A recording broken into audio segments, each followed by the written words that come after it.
Hey, what's your boys here? How my number one's doing today? As for me, I'm feeling astonished by what you should already know. Thumbnail and title should tell you that. Star Wars Visions is a masterpiece, in my opinion. I'm going to tell you a lot about that later. But if you know anything about me, or maybe you don't, I'll just tell you right now, is if I dislike something, I have a lot to say. If I like something, I also have a lot to say. But maybe not as much sometimes. Maybe even nothing at all, because I was just like, I liked it. Overall good, no complaints. But sometimes I go into a detail, but like, oh, this is why I like the thing. So, today, I'm going to tell you why I like Star Wars Visions. Before you actually watch this video, just stop right now. Go watch it. Once you watch it, go back, because really, bottom line, it's good. You should watch it. That's my bottom line. Whether you're a Star Wars fan or an anime fan, I think it's amazing work. A few notes, just before we get started on it, just so you get an idea of how I'm working with this. I watched the subbed version with my friend, and so it's going to be Japanese audio with subs. And this is coming from someone who relatively recently watched the original trilogy, and also watched some of the sequel, well, all of the sequel trilogy and Rogue One. I know what happens in the prequels, but I actually haven't watched them and sat down and watched them. So this is just, so you kind of frame my perspective here. Anyways, we'll get started. Spoilers ahead, of course. That's why I told you to watch it as well. Anyways, let's get started here. Overall, I was hyped. It's epic shit. Obviously, I'm hyped because I'm a weeb. But it was actually kind of difficult at first to pick a favorite. Because all of them felt kind of compelling. Well, not a lot of them. All of them felt compelling. But as I was writing the review, I realized which ones I liked more than others. I was like, oh, it's kind of hard. But then I was like, I realized, I do actually like this one a lot more. I'm saying a lot more about it. You'll find out which one later on. And one didn't feel as compelling, but, it's still good. That's still a key point I want to make. It's not as compelling as others, but it's still really good. So let's get a quick shot of what I liked with each episode of Star Wars Visions. We're going to start off with The Duel by Kamikaze Douga. They're really the first one you see, and it was the one that I thought was very visually appealing, because it was black and white, and the whole thing was black and white, minus a few lights and the sabers they used, and actually some of the blaster fire, I believe, too. But it was the least colorful, but it was still an amazing fight between two Force users. Turns out one of them was a former Sith and is atoning for his sins, it looks like.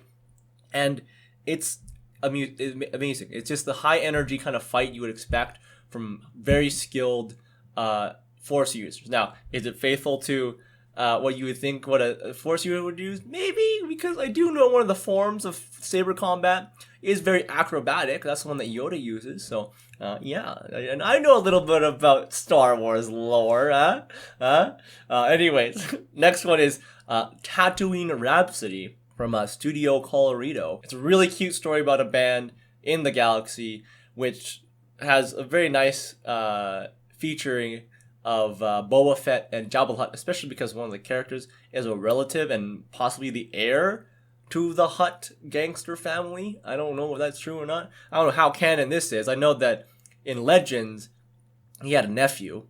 But I don't know if this counts here. But anyways, it's a really cute story, and it's like K-On! Meets Star Wars. My only thing I have to say is, like, it's not a problem, but Jabba the Hutt seems awfully generous. Maybe it's just because it's his cousin, nephew, whatever. I don't really know their relation. It's still an amazing one. The music is great, and visuals, beautiful. It's one of the brightest, literally by theme and by color, of the episodes, in my opinion. Although maybe a close contender would be one later on down the line I'll mention as well. Next up, we have Studio Trigger. I'm going to go with both of the ones they did in kind of one go as well. So the first one they did, The Twins, inspired by Leia and Luke. And it's really cool, interesting that it's, instead of being born to Force users, they're actually engineered by the Sith to make a super weapon that's just like a Star Destroyer, except it's conjoined Star Destroyer. No. They wanted to do the ship's a Star Destroyer. They want to do a planet destroyer, but it's made of two conjoined ones called the Gemini-Class, which How many times do you need to remind us they're talking about twins here? I'm not complaining. I just find it funny that it's just big thing connecting the Star Destroyers. Yeah, so the Sith costumes, obviously inspired by Vader, but still very, very unique in the way it looks like Trigger, they put their spin on it, which is very nice. One cool thing that I think they borrowed from the sequel series, and maybe even possibly other canon as well, that I'm not aware of, the light speed ramming. I gotta save my sister. Robot says, hey, what if we just light speed ram her with your lightsaber? That'll probably save her. Like, what? He has no choice in the matter too. He just like starts boosting into him, and then we're hitting her. Let's light speed boost. Oh, she's safe now. Great. Next up we have The Elder, also by Studio Trigger. This one is the one I said earlier. Personally, not the most compelling. Still very enjoyable. I think it's because of the dialogue. That's probably why I don't like it. But it was really cool to see two Jedis fight like a veteran Sith that broke off from the Sith Order and had these like dagger-like sabers. They look really thin too. It's like, what?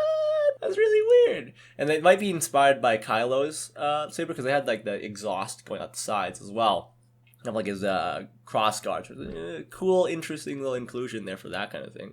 But one only thing I gotta say about overall like the Trigger stuff, I kind of wished I'd seen a bit more of the sparkle that they do, the diamond sparkle. That's their key thing. If you see any of their stuff, like Kisniver or Kill la Kill, they got that sparkle. You know what it is. I'm sure you do.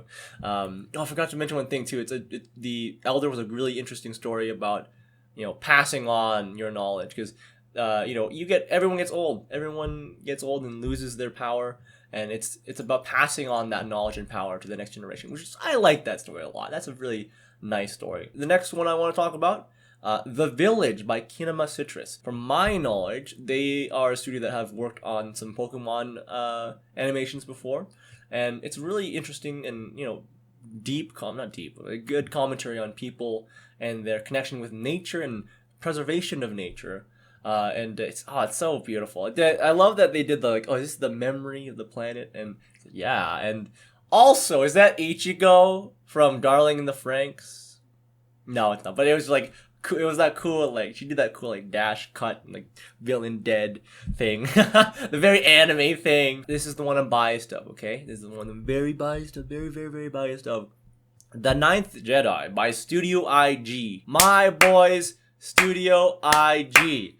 I love the idea of having gathered, more Jedis. I know, Star Wars, there was the Council, sure, but this was more of a tenuous situation, right? So that's what I like about that.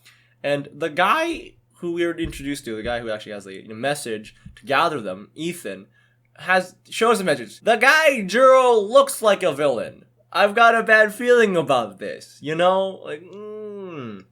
were introduced to the Genki little character, Kara, that her dad is a saber smith. I guess that's the best way to call him.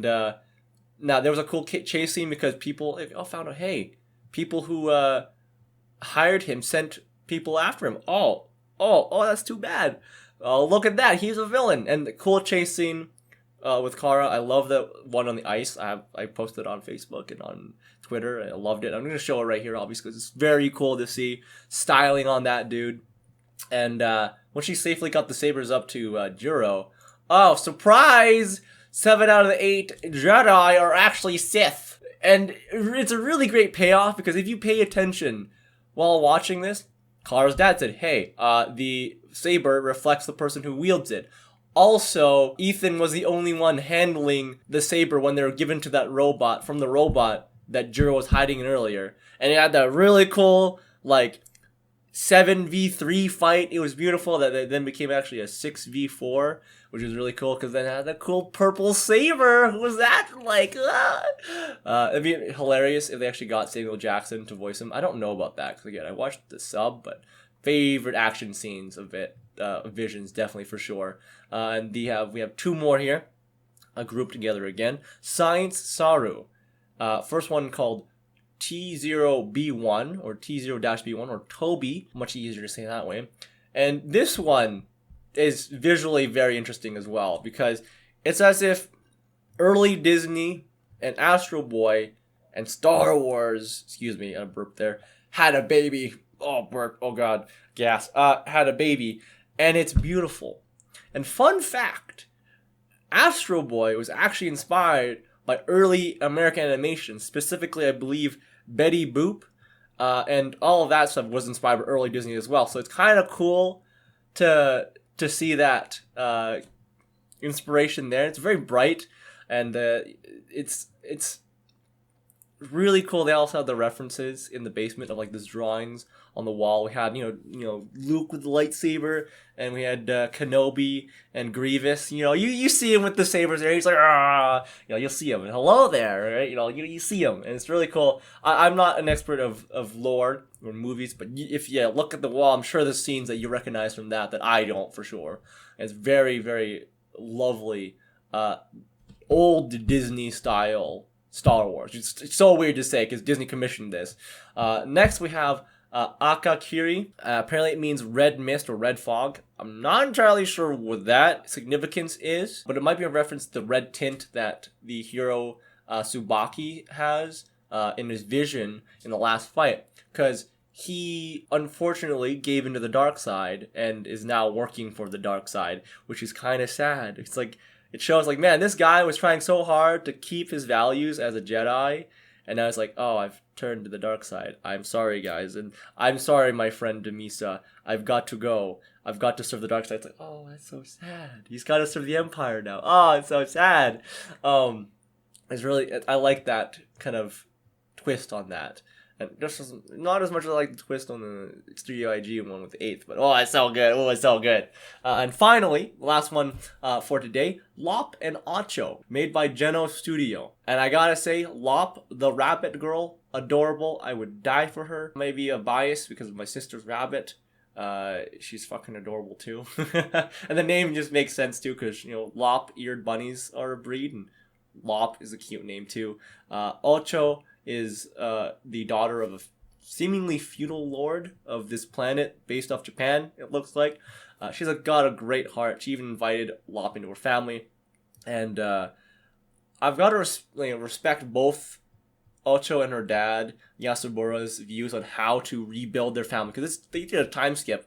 And they have a conflict because one wants to preserve, Yasubura, their dad, wants to preserve their culture by getting rid of the Imperials.